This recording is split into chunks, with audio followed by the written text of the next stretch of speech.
My dad in our family, I wish he would complain more because it's not good. The cancer has spread, is metastasized into his bones and further. It's very painful, and it's very debilitating in many respects, but he's still out there. He's still doing this thing that he so believes in this country. My dad in our family,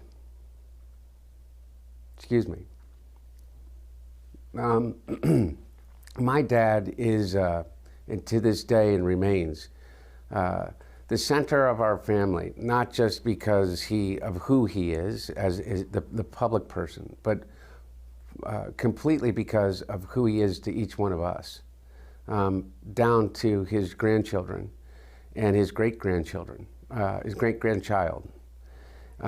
He is our rock. And whatever you think about his politics or the decisions that he made, I can tell you this: he's the best father, the best husband, the best grandfather of anyone that I've ever read about, heard about, or even seen in a movie. There'll be multiple areas of appeal. But, as that sign says right there, can we have the vote sign? On November 8th, on November 8th, there's going to have judgment on the illegitimate Biden regime, and quite frankly, Nancy Pelosi and the entire committee. And we know which way that's going. Either they've already been turfed out, like Liz Cheney, right, or have quit, like Kinzinger and other the Democrats, or they're about to be beaten like Luria and others, or they will lose their power and become a minority, and Nancy Pelosi and Chairman Thompson, all of it. This is democracy. This is democracy. The American people are weighing and measuring what went on with the Justice Department and how they comported themselves. They're weighing and measuring that right now, and they will vote on November 8th. I want to get to the biggest corruption in the history of the country, bigger than Watergate.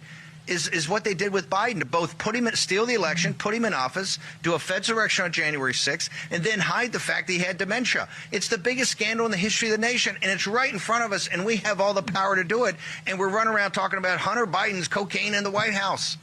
It's not relevant. It's a misdirection play, and we're not going to be fooled. Hey, we're in the business of not having the left do that. We're certainly not going to have the right do that on us, ma'am. It's got to raise up to the level of President Trump. Actually, we got a system that the special prosecutor can report to President Trump. Let's get on with it. They stole the 2020 election, and Biden was an illegitimate regime. This is what the system here doesn't want to deal with. The Republican Party wants to move on. You know why they want to move on? The amount of complexity and liability and all that when you find out that he wasn't legitimately elected president of the United States is ginormous. I understand that. We could care less. They get a speaker, they get a speaker. They don't, they don't. If they blow past the 17th, I guess the illegitimate Biden regime has got to shut it down. You know, send a note to somebody that cares, because we don't. What we're fighting for is our country. It's an illegitimate, phony regime. Not worthy of the American people. Not worthy of you. But the only way this gets sorted is you have to have Gates's back. You have to have General Perry's back. You have to have Andy Clyde's back. You have to have Matt Rosendale's back. You have to have their back. If you have their back, they're unbeatable. Trump has come back from the plow like Cincinnatus, like a mythical character, heroic character from ancient history, from the Roman Republic, called back from retirement to save the Republic. Knowing what he knows about everything, he's come back for the second time, and it's not competitive. We must be focused on the main thing, and the main thing is the removal of the illegitimate Biden presidency. All of the fruits of the poison tree, it all goes back to that. Stolen elections have catastrophic consequences. Because the facts are on our side. Joe Biden never got 15 million votes, more votes than Barack Obama. Impossible. We didn't pick up net 12 House seats when we lost the presidential. Impossible. We didn't win 19 of the 20 bellwethers and lose the presidency. Impossible. Farewell to Richard M. Nixon. Much of the country is watching now, and many of the people who played an important role in his life have gathered in Yorba Linda, California, to bid farewell to the 37th President of the United States, who, of course, died last Friday at the age of 81.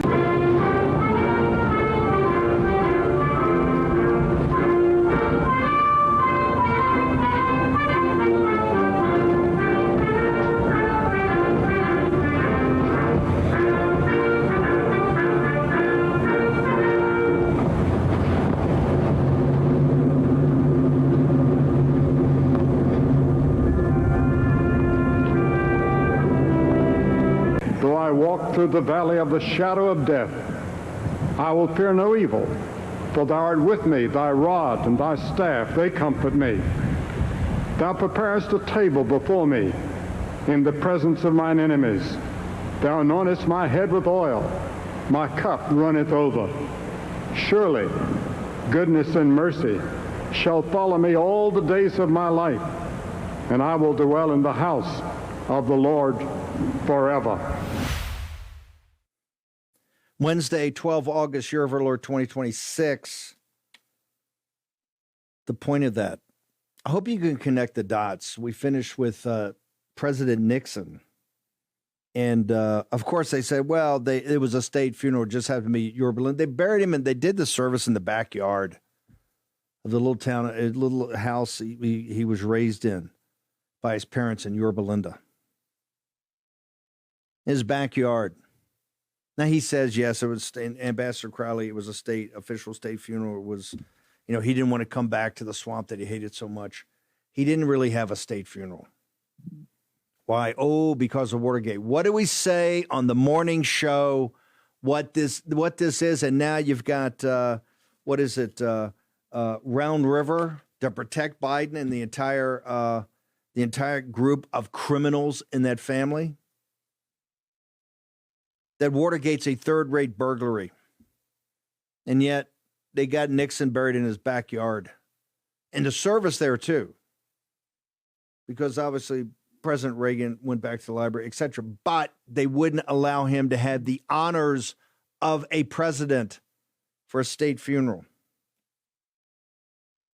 Mike McCormick, and under no circumstances can Biden have it. It's very clear. He was totally and complete. Look, we got to be consistent. We have to be consistent. He was illegitimate. We said it at the very moment he took his hand off the Bible at high noon on the 20th of January in the year of our Lord, 2021.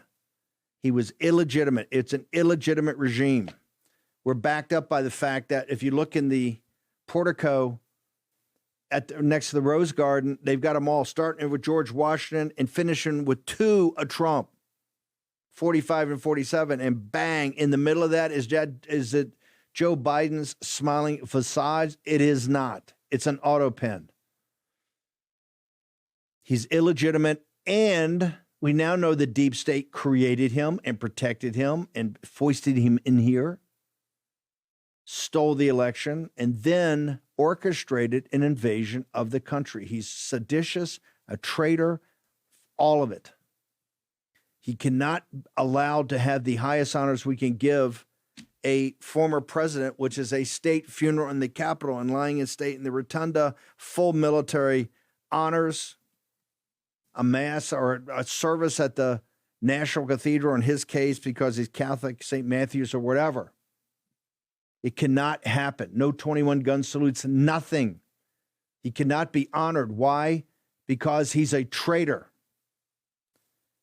Mike McCormick, you followed this closely. You've written books about it. You saw the whole thing up close and personal. In fact, I want to give you a hat tip. You actually got me thinking about this the other day, and I go, how did I miss this? And Hunter Biden's out there, and look, he's torn up because they have a close father-son relationship, and he's very upset about it. He says his father's cancer has metastasized, the prostate cancer. His father's in incredible pain. And normally when you have prostate cancer, it's a slow evolving thing many times, but once it metastasizes, starts to go other places, traditionally your time is short. This is why I want to get ahead of this. McCormick, you kind of put, you got me thinking about this. And this is why I want to have you on here. Your thoughts, you saw this up close and personal. Does Joe Biden, since he was an illegitimate president, and we know that now because of the primetime address and other things that have come out every day, and he was the head of the government, the illegitimate regime that allowed and had a invasion that had, I don't know, 10 million, 12 million, 13. The official number's 13. People say 10, maybe 20 million illegal alien invaders that's tearing the country apart to mass deportation. And as Jason Kilmeyer from the Daily Caller told us yesterday, $170 billion was put into a bill to build the logistics chain to take care of this. Mike McCormick, your thoughts, sir? Thanks for having me, Steve.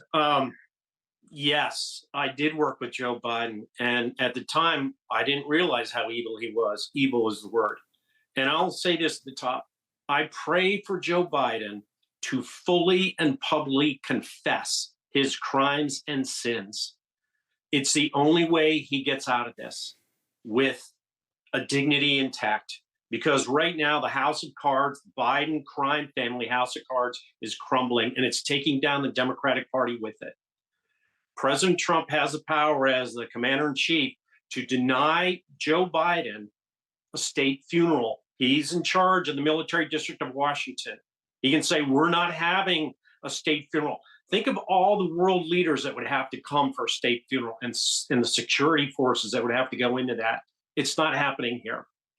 The Kennedy families, the senators, both senators, they had private funerals at their home cathedrals, Boston for Teddy, New York for Bobby. And President Kennedy, as a Catholic, was, like you said, his funeral was held at St. Matthew's, downtown D.C. Joe Biden's a Catholic. He could come down here on Amtrak. He's got a lot of chits. He's done a lot of work for Amtrak. They could put a casket on Amtrak, bring him down, hang put him in the Senate. hang on. I think technically, if we can get that CBS article from the other day, technically President Kennedy, after he was assassinated, I think St. Matthew's, because they had world leaders attended. I do think it was a state funeral. It wasn't held in National Cathedral. National Cathedral is traditionally where Protestants go, right? It's a high Episcopal church. You can have one in St. Matthew's, and I think President Kennedy's absolutely was, and it was appropriate because he'd just been assassinated a couple of days before. But on the McCain situation, the head of the National Cathedral, I think this was in 2019, was adamant that that a state funeral for a president, the White House was involved, and the current president was involved, but they had no say-so when it came to essentially senators, and that's why they gave the full honors to John McCain. President Trump said, hey, I authorized that. And they came back because in the Trump derangement and said, oh, Trump, it was not relevant for this, et cetera. But they reinforced in the article, and CBS News did, that you're absolutely correct, that the president, the current president, the sitting president, has the total say-so over not just the military honors, but the whole, I mean, they pitch it to either National Cathedral or St. Matthew's or whatever, but to do the full honors of a state funeral. And here, because you have to be consistent. If he stole the election and he was illegitimate, and he doesn't have a photo up on the wall and everything was by the auto pen and it's all phony, then it's got to be phony all the way through the end. And I'm not picking on somebody or picking on the family. This is the standards we have to set. If you're illegitimate regime, and on top of that, you then allow, right, and actually help organize, which he did, as enfeebled as he was, an invasion of the country that's tearing the country apart today. This whole issue about mass deportations, we have people on here all the time on the mass deportations. Mike, hang on for 1 second, because I want to come back to you. We are packed today. We're going to get it all in. Erin Lee's also going to join us from Colorado about the protection of children. I got Sophie Karsten, my favorite topic, the administrative state, the day-to-day apparatus of the deep state. We're going to get to all that. Birch Gold. Phillip Patrick is going to join us. Take your phone and text, maybe before he gets on. Bannon, 989898. The ultimate guide for investing in gold and precious metals in the age of Trump. Phillip Patrick is one of the authors of that. You also get access to him. One of the great things about working with Birch Gold is we make sure you get access to Phillip Patrick and his team. It's one of the reasons people love Birch Gold.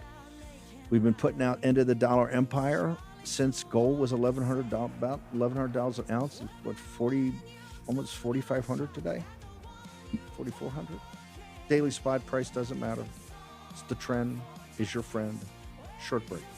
War Room. Here's your host, Stephen K. Bannon. So, Mike McCormick, you've got a couple of books out on the topic of the Biden regime. You've got a Substack. You're writing brilliant analysis about this topic all the time. I've done enough ranting on this, and I look, nobody's going to change me on this thing.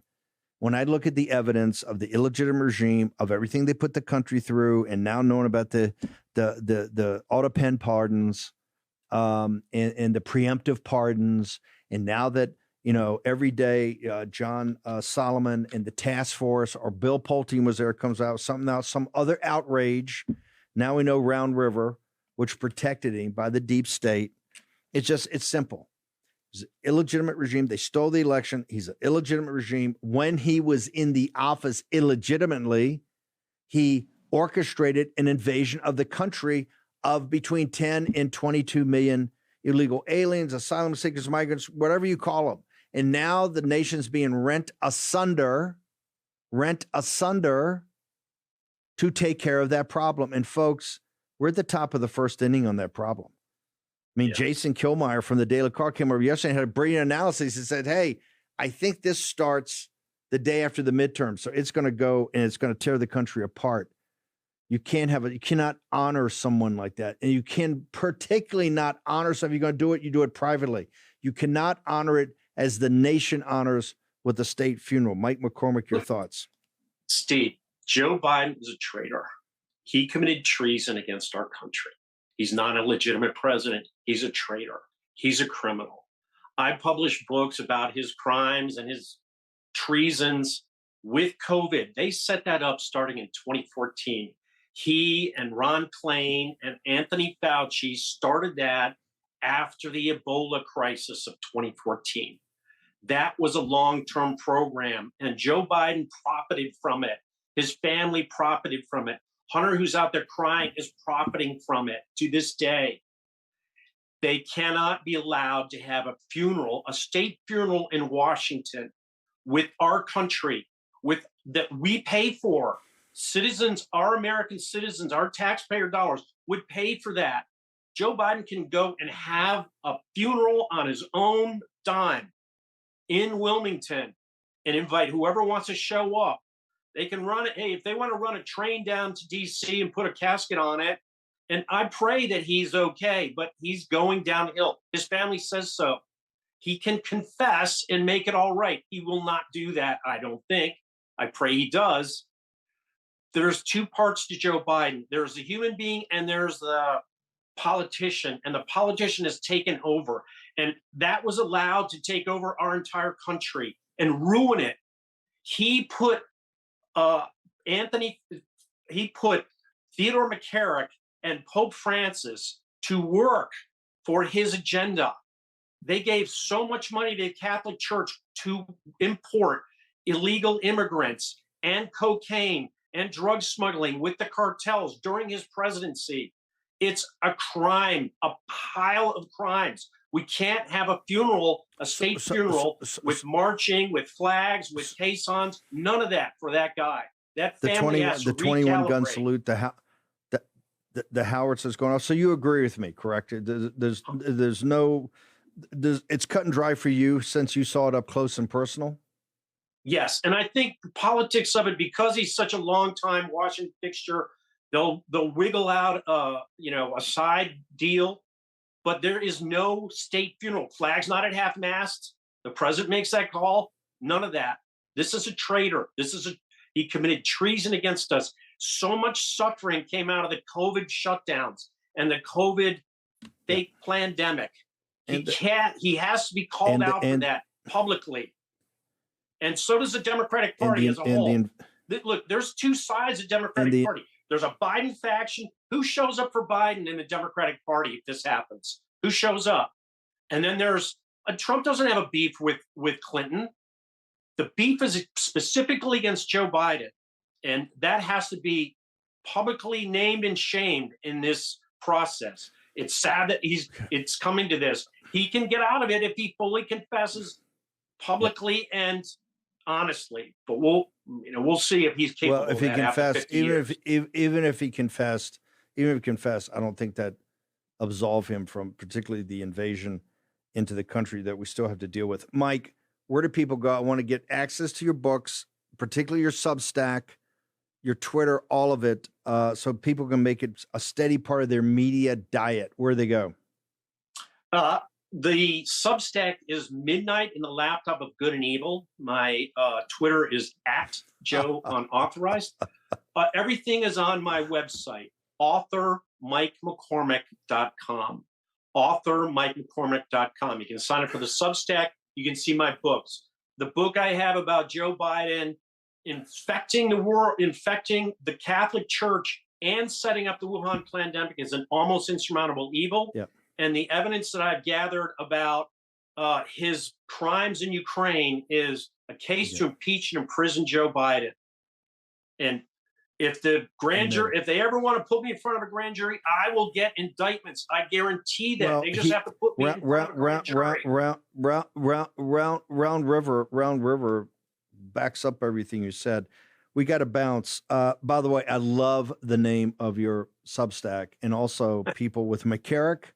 This is the whole Vatican, Chinese Communist Party deal. That's still secret. We still don't know what the details are. I mean, we know they turned over all the great bishops, and Cardinal Zen fought it, and all the good guys fought it. It's a secret deal. That's all Biden and McCormick, that whole crowd.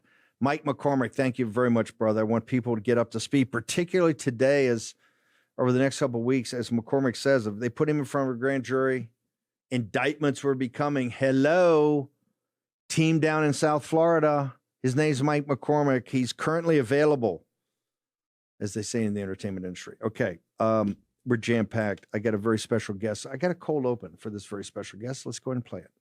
Protecting our children. What could be more important? But some politicians' extreme policies have failed to protect our children, violating our trust. It's time for voters to act by passing 3 specific new laws. It's time to protect our children from child sex trafficking with a citizen initiative to ensure perpetrators never have a second chance to brutalize another child. Our ballot measure sets a penalty of life in prison without parole for anyone who buys or sells a minor child for sex. It's time to protect girls in sports from bigger and stronger males with a citizen initiative that protects female athletes' dignity, safety, and opportunity. Our ballot measure requires athletic leagues and teams be specifically designated male, female, or co-ed. It's time to protect our children from irreversible sex change surgery with a citizen initiative that protects their reproductive future and our tax dollars. Our ballot measure prohibits irreversible sex change surgery on minor children aged 17 and younger. Voter-enacted common sense protections for our children. But these 3 ballot measures won't happen without your help. Please join us and do your part so our children can have a better and brighter future.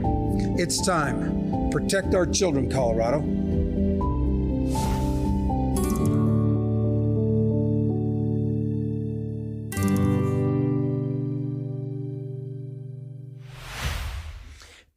Erin Lee joins us. By the way, I'm glad the team we picked your spot, which is great. The ones I've also, Jenny's story sent me some where you're in total throwdown mode.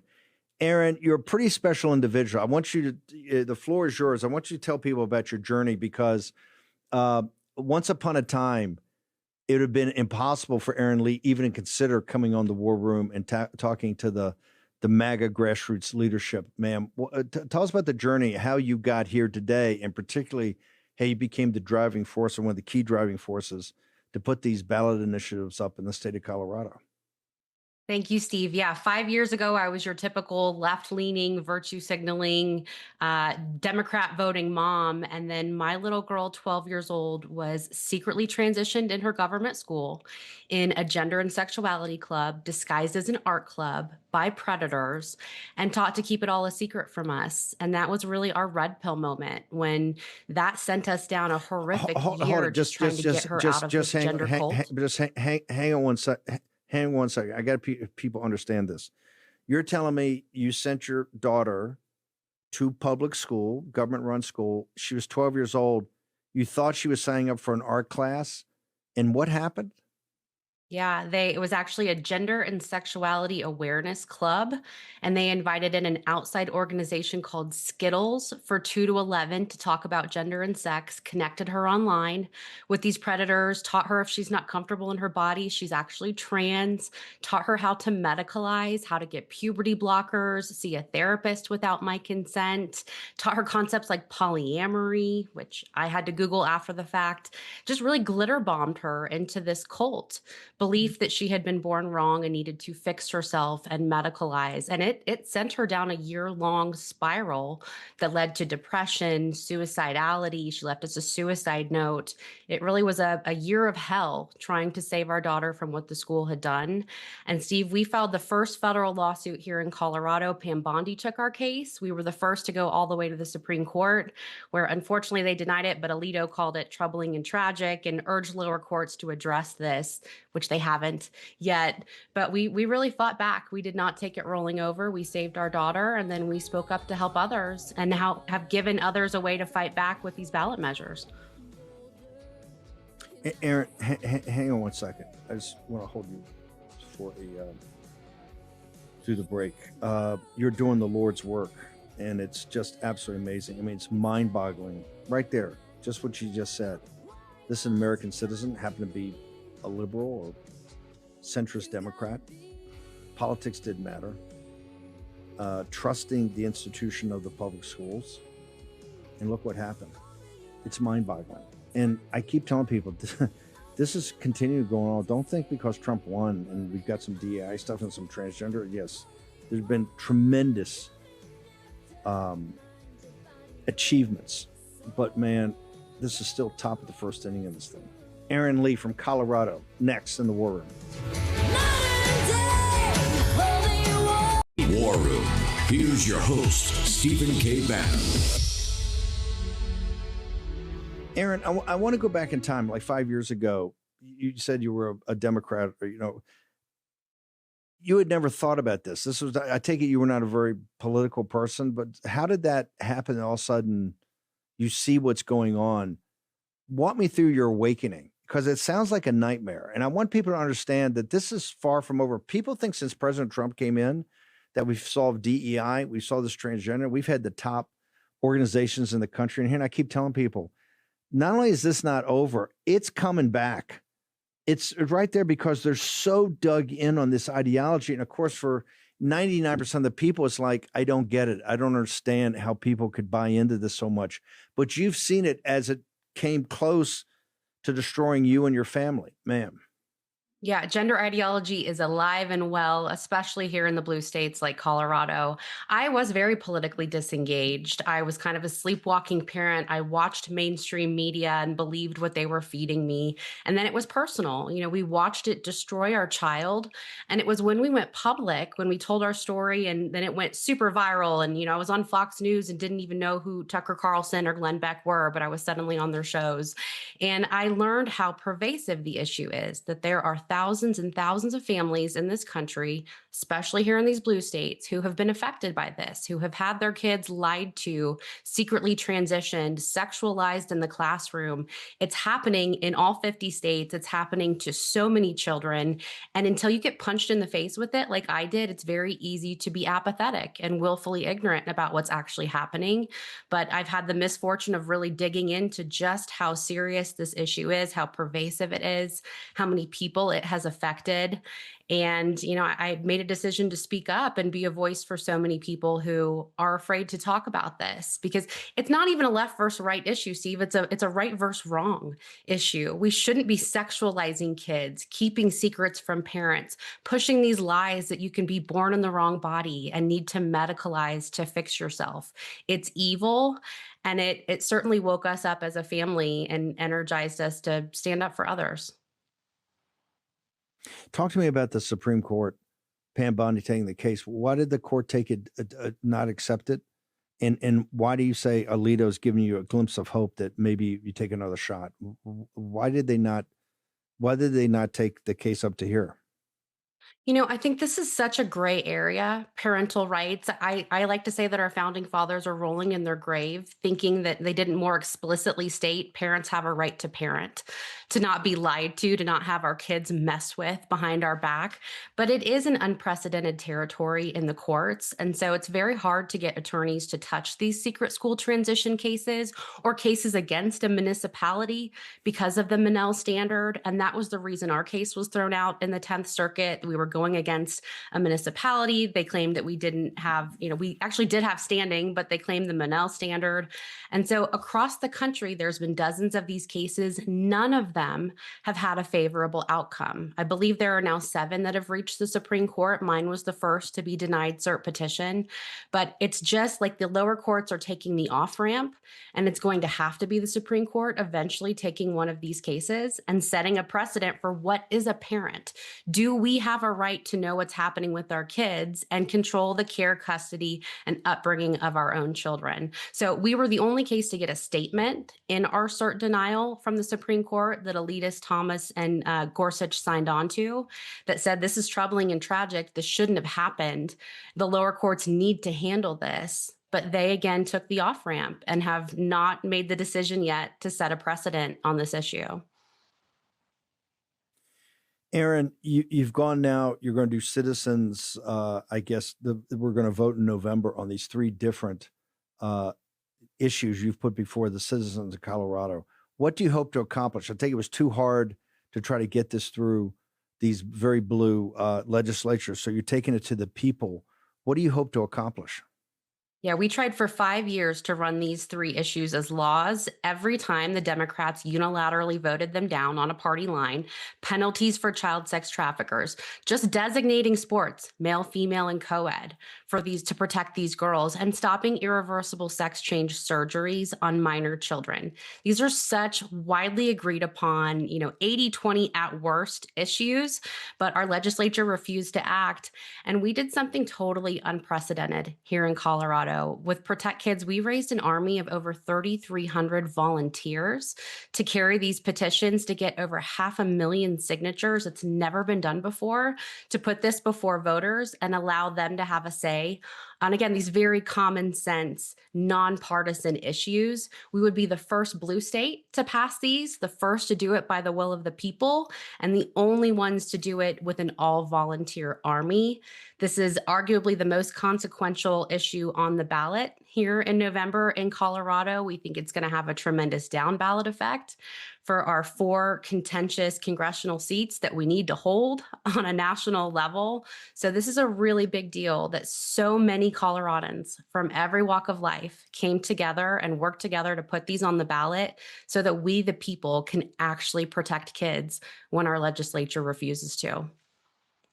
What is jaw-dropping is that they're so basic and so common sense, and they're 80-20. It's like people have to go to this effort to do it. I mean, it's unbelievable. Also, just before I let you go, because all kind of consternation, people were putting out manifestos and all this stuff, and I keep saying we got to focus on November. We have to focus, given even if you're against the war or whatever, you're not happy with some of the policies of President Trump, we have to hold the House and hopefully hold the Senate.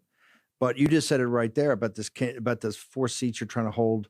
Or win in Colorado. How important is it? Because I believe what you're doing in Colorado is one of the most important things in the nation, these citizens initiative. But how important overall for the macro, now that you're engaged in politics, is us to hold the House? Because the world will change dramatically if we don't do it, ma'am. Yeah, these 4 seats, Gabe Evans, CD8 in particular, Lauren Boebert, Jeff Crank, Jeff Hurd, these are very important seats, not just for Colorado, but for the entire country. It's been said that they're the top 3 most important seats we need to hold. And I really do believe that if we lose the House, everything will be reversed. All of the good progress that we've made, especially on these issues of fighting to protect kids and against gender ideology, that will be backtracked. So I do believe these are 4 of the most important seats in the country, and that these ballot measures are now going to drive people who otherwise wouldn't have voted for people. They will show up to vote for these issues, and while they're there, they'll vote for the candidates who support what we're doing, who support common sense child protection. So we've got to hold the line on these seats. We cannot afford to lose any of them in November. Erin, where do people go? I want them to immerse themselves in your fight. Where do they go to find out more information? And what are the coordinates for your social media, ma'am? Yeah, protectkidscolorado.org. We need all the help we can get. Really, if there's 4 million voters in Colorado, if everyone tells everyone they know to vote yes on these issues, it will spread like wildfire. We just need to inform people that they're there, that all they have to do is vote yes. Encourage people to follow us on social media. Just Protect Kids Colorado. Make us go viral for these common sense issues. And I go by Erin for parental rights. So encourage people to follow me as well on all the social platforms. I am spicy on X. I keep people up to date with what's happening with families like mine. Encourage everyone to support us in any way that they can. Erin, you are a patriot and a hero. Thank you for taking time to join us in the afternoon edition of The War Room. I appreciate you in your fight. Thanks for having me. Folks, Mo, Grace, Jojo, Elizabeth, everybody, I want to push this out. I want to become force multipliers on this topic, and we're going to spend much more time with her about what's going on in Colorado. Phillip Patrick, thank you. After markets closed, I really appreciate you coming on. We had the inflation report, but I got to mention first, because we've got about 5 minutes here, and I'm holding you through the break to the next segment. CBO came out, I think yesterday, and said, oh, by the way, there's another $200 billion of spending spent, and now the deficit for this year, because they had $1.4 trillion as of, I think, the first 6 months of the fiscal year, right? So the second they were projecting, and I said, hey, we said at the beginning it's going to be $2 trillion, not 1.6 or 1.8. CBO has come out and said, oh, yeah, upon further review, it's going to be 2.1. Okay, 2.1. Just, and it's baked in now. And nobody, and the Washington Post had this amazing piece the other day. Their editorials say, hey, this is why I can't go on. This is madness, sir. This is, we're going to get to a point that you can't reverse it. Give me your thoughts on this, because now the War Room was right. We said it was going to be $2 trillion, and I said it last September. When this fiscal year started. Now CBO has confirmed it's going to be 2.1 by September 30th at midnight. It'll be at least 2.1 trillion for the deficit for this year. Phillip Patrick, your thoughts? Yeah, first of all, hat tip to the War Room. This should be no surprise to any watchers of the War Room, but it is obviously a surprise to the establishment who appear to be catching up now. But as you point out, we've got to think how insane that number is. We are not in a technical recession. We are not fighting World War II. We have unemployment, which is still basically historically low, and we're still borrowing $2.1 trillion in a single year. This is no longer an emergency deficit. This is a structural deficit. As you say, this is just baked in at this point. Washington has ultimately built a government that spends trillions of dollars more than we bring in every year, even when the economy is supposedly doing fine. That is obviously unsustainable. And the problem is it starts to snowball. The bigger the deficit, the bigger debt service, which increases deficits, it limits our ability to grow the economy, and it's an absolute disaster. You said we may be heading to the point of no return. My concern is we're already there. What's becoming more and more apparent, we cannot curb spending. They're talking about another continuing resolution. So it's just the same old nonsense. But the problem now is more than dire. $2.1 trillion deficit is just unsustainable. And the world, I think, is broadly starting to wake up to that reality. Hold it. It's a CR that still has Biden and Pelosi's pandemic level spending. This is the point where still it's pandemic level spending levels. Hasn't been cut significantly. And they've tried all these kind of abilities to do it, but the Senate hasn't wanted to consider it. The House doesn't want to consider it. Not just that, do we have the CR that they're going to kick the can down the road, and we're going to get an omnibus by next year, which still be those spending levels. Phillip, they're talking about to entice us on the Save America Act, have elements of it, attach it to a reconciliation where the reconciliation's got an additional couple $100 billion of additional spending. for war spending and also for all types of social programs.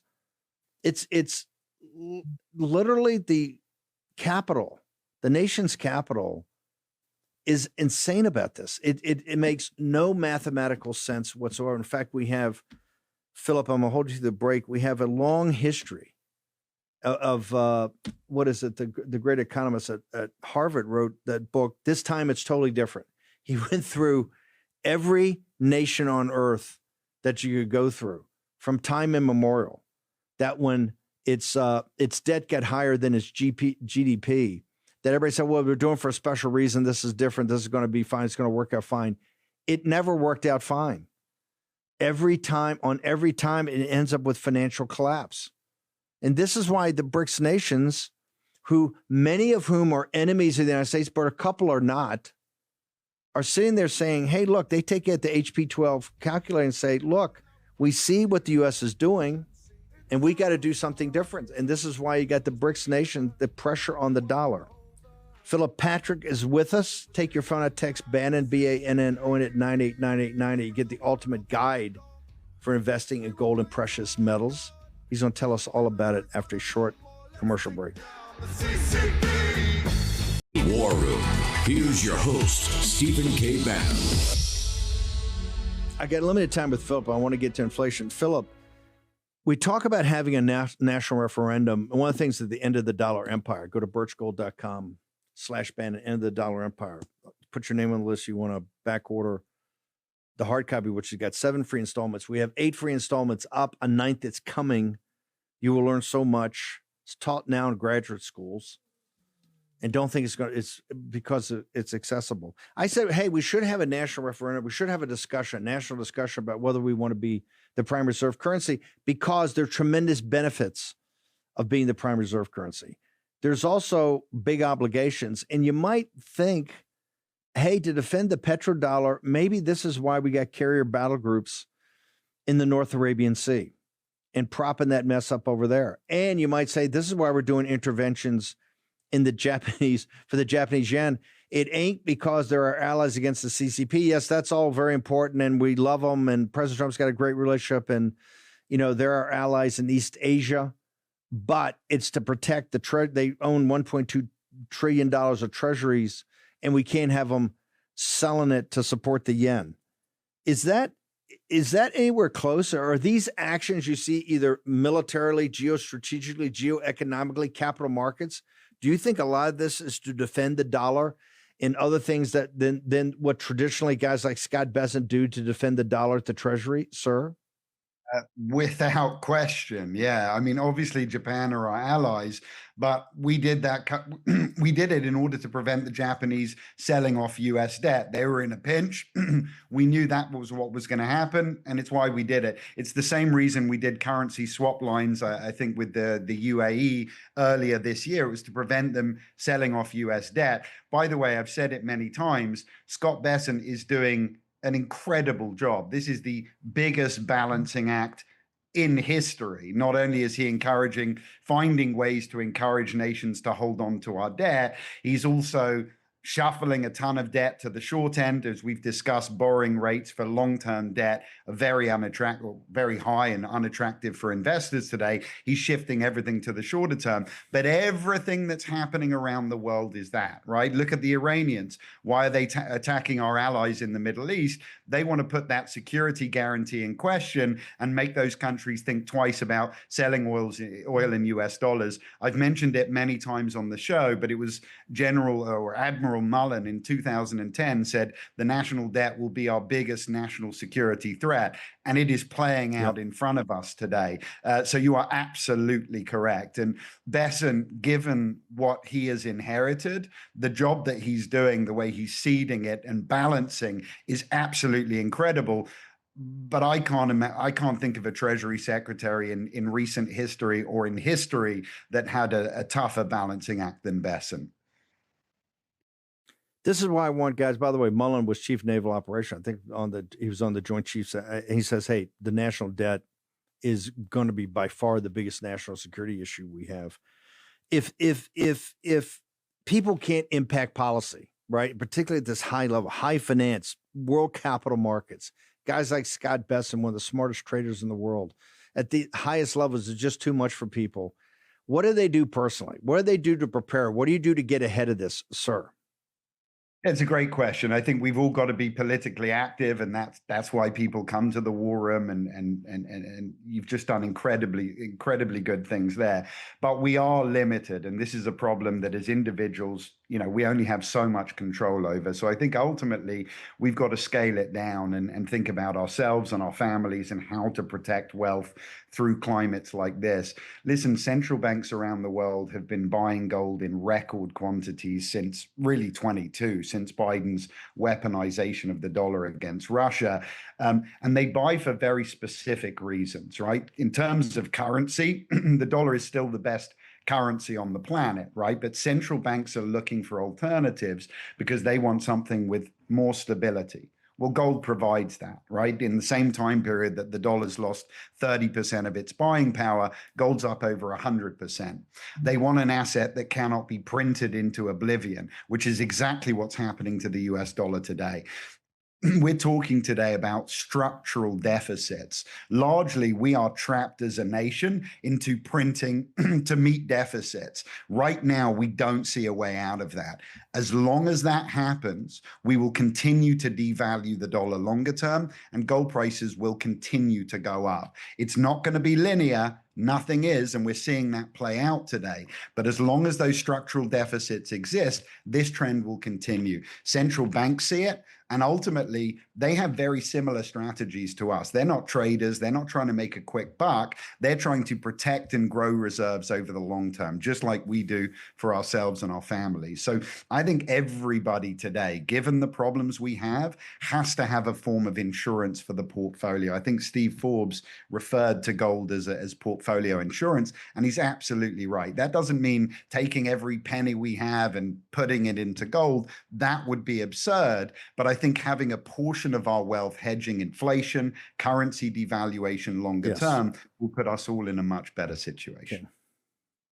Okay. One of the reasons we've been such a successful working partnership is that you guys make available people. So I want everybody right now to listen to you about how they go find out more information. It's free, no obligation, but most importantly, get to talk to you and your team. I just had a Warren Posse member reached out to me personally the other day and just said how great an experience it was. So how do people do it, Phillip? Very simple. It's birchgold.com/Bannon, or text Bannon to 989898. That'll get them access to all the free information that you mentioned, end of the dollar reports, end of the dollar empire reports, reports on how and why to invest in gold today. And from there, as you mentioned, they can get access to myself and a lot of people like me. We're there to answer questions, hold hands, and ultimately, if it makes sense to people, to help facilitate as well. So birchgold.com/Bannon. Just start there. Okay. I'm a bug you later. Thank you for coming on today. I'm gonna bug you later about coming back on, talk about the inflation numbers we saw, maybe after the PPI. Also, I want to talk to you about Rand Paul's trip to Fort Knox to go touch and see the gold. Phillip Patrick, we love you. Birchgold.com, promo code or /Bannon, not promo code, /Bannon. You get access to End of the Dollar Empire. Plus, Phillip Patrick and his team take advantage of it today. Mo, I hope I got that right. Stick around. The 6 o'clock hour, the second hour, the late afternoon, early evening edition of the War Room is upon us. And once again, under no circumstances can there be a state funeral for the traitor, Joe Biden, the illegitimate phony. Stick around.